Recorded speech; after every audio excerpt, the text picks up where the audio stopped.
And our next panelist is Professor Séverine Autesserre, and she's an assistant professor of political science, specializing in international relations and African studies at Barnard College of Columbia University.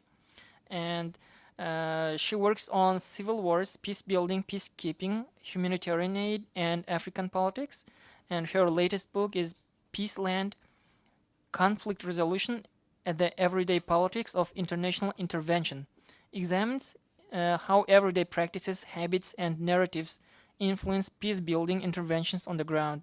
She is also the author of award-winning book, The Trouble with the Congo, Local Violence and Failure of International Peacebuilding, which focuses on local violence and international intervention in the eastern part of DRC.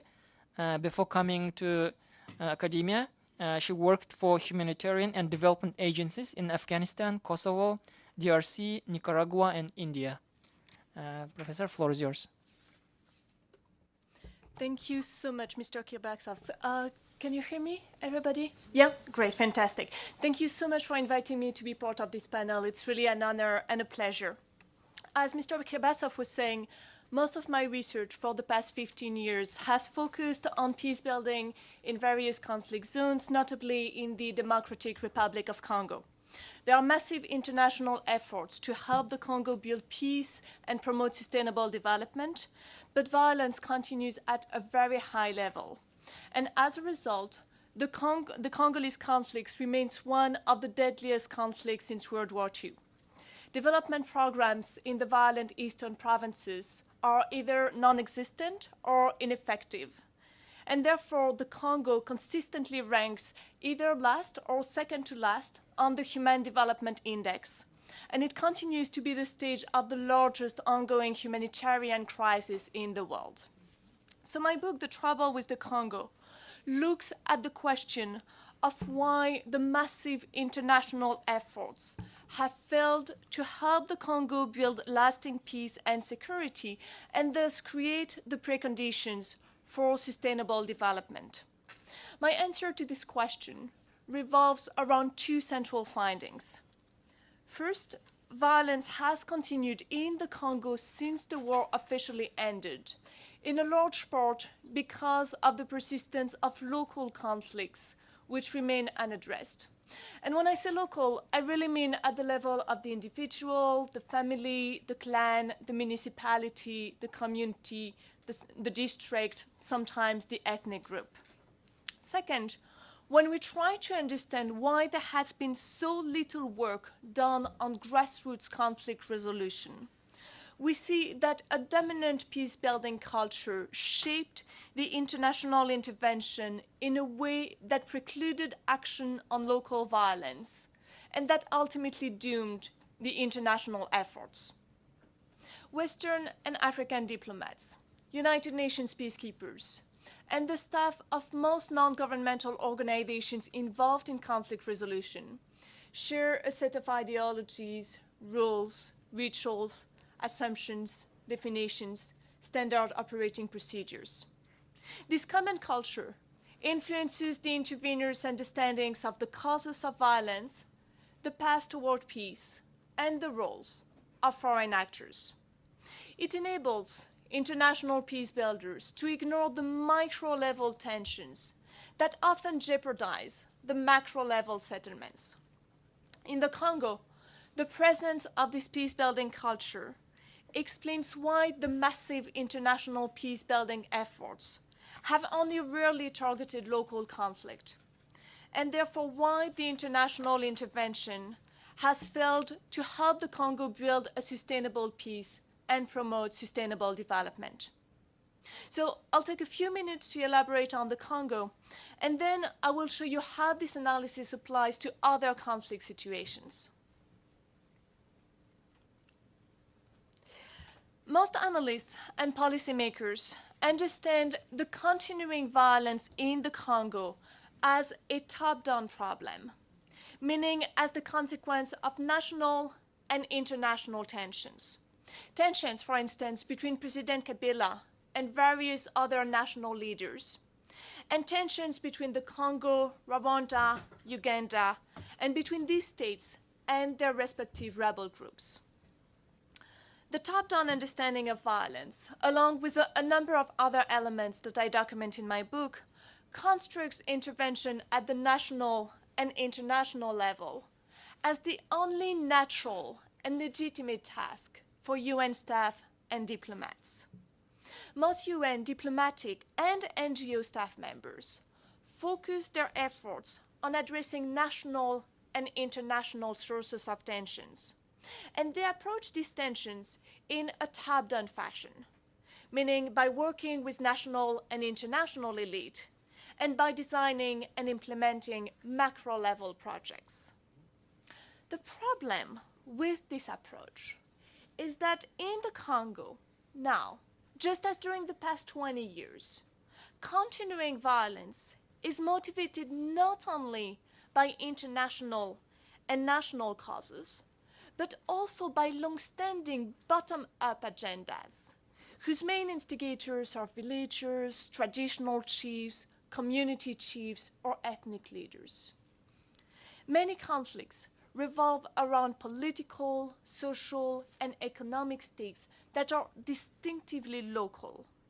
For example, there is a lot of competition at the village or district level over who will be chief of village or chief of the territory according to traditional law, who can control the distribution of land and the exploitation of local mining sites, and who can be appointed to local administrative positions. This competition hampers sustainable development. It also often results in localized fighting, and quite frequently it escalates into generalized fighting. So a lot of the violence in the Congo is not coordinated on a large scale, but it is rather the product of fragmented, micro-level militias that each try to advance their own agenda at the village or district level. And we can wonder why, in these circumstances, foreign actors have neglected to help implement local peace-building programs. And in my research, I found that diplomats and United Nations staff members considered local conflict resolution as an important, unfamiliar, and unmanageable task. The very idea of becoming involved at the local level clashed so fundamentally with existing cultural norms, and it so threatened key organizational interests that neither resistance nor external shocks could convince international actors that they should reevaluate their understanding of violence and intervention. I also show in my book that this analysis helps better understand many cases of international intervention success and failure in Africa and elsewhere. Local conflicts are often critically important in sustaining violence and hindering development in war and post-war environment, from Darfur to Afghanistan and Iraq to Timor-Leste, or even land conflict in El Salvador. And in the rare cases where there have been comprehensive bottom-up peace-building initiatives, these initiatives have been successful in making peace sustainable and in promoting durable development. One of the best examples is the contrast between the relatively peaceful situation in Somaliland, which benefited from sustained grassroots peace-building initiatives, with the violence prevalent in the rest of Somalia, where peace-building was mostly top-down. However, I also show in the book that the international peace-building culture regularly preclude international action in support of bottom-up peace-building. For example, the dominant peace-building culture usually shapes the international understanding of violence in a top-down manner, as it did in the Congo. UN officials, diplomats, the staff of most non-governmental organizations usually interpret continued fighting and massacres in places like Darfur, Kenya, the former Yugoslavia, as a top-down problem, meaning as the consequence of national and international tensions. And these international peace builders usually view local conflict as the result of insufficient state authority and of various populations' so-called inherent propensity to barbarism and to violence. The dominant peace-building culture also usually shapes the international actors' understandings of their roles as focused on the national and international levels, and in particular on the organization of general elections, while diplomats and UN staff members consider local conflict resolution as, again, an unimportant, unfamiliar, and unmanageable task.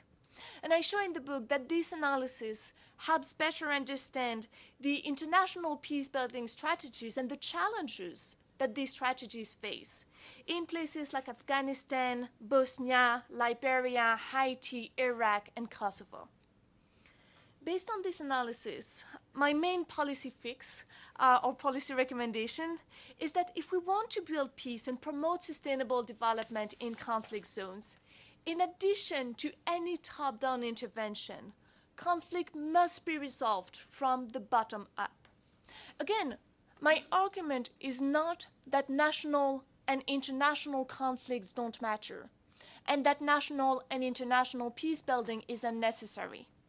Instead, my argument is that both macro-level and micro-level peace building is necessary to make peace sustainable. And of course, local NGOs, local authorities, and civil society representatives should be the main actors in the bottom-up process. But there are obstacles. Local actors often lack the funding, the logistical means, and sometimes the technical capacity to implement effective local peace-building programs. So international donors should expand their funding for local conflict resolutions. And international agencies such as the United Nations should create new departments, new standard operating procedures, and new funding and operating patterns to better support local peace-building actors. Thank you. Thank you, Professor. You brought up very fundamental issue of bottom-up approach for development and peace building, and our approach as a Journalism Rights Foundation and the network of civil society, we're very focusing on that approach, and also we of course do not underestimate the importance of the bottom-up and the resources. And what's important is that proper allocation of resources to all the stakeholders at the local level, community level, or the national level. That's the important. And actually, United Nations, I have been witnessing that more civil societies are engaged with the United Nations, and they bring their agendas here, and they even in the open working groups meetings. This is the 8th session and the last. In the morning, the co-chairs of the open working group discuss issues only with the civil society organizations. So they have specific timing to hear the voices of the underrepresented people community, and actually and of course there are resource limitations for those underrepresented communities, localities to bring up their agendas to international level. And that's why, as a Journalism Rights Foundation, we're organizing a Istanbul summit in May 2014, this year in Istanbul, which will bring from 140 countries civil societies there and to speak on the development agenda of the UN. So it will be more or less, we'll have their opinions, expressions, and concerns, and we'll bring all those expressions to the UN.